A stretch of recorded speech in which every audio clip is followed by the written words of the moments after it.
qualsevol sector. Les dones som una part molt important del sector, el 72%, i som el 52% de la societat. Som també majoritàries en l'acció i en el voluntariat. Estem de manera transversal a tot arreu. Per això, per un sector que es defineix per valors de justícia i solidaritat, incorporar l'equitat de gènere, incorporar la perspectiva de gènere és un dels reptes claus, perquè sense perspectiva de gènere, sense equitat de gènere, no es pot construir una societat realment justa.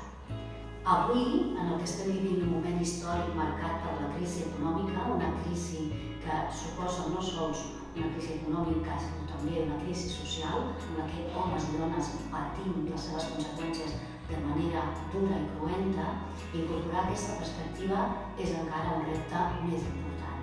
Poder sortir de la crisi significa aixecar nous models, proposar nous models que incorporin visions alternatives a la societat.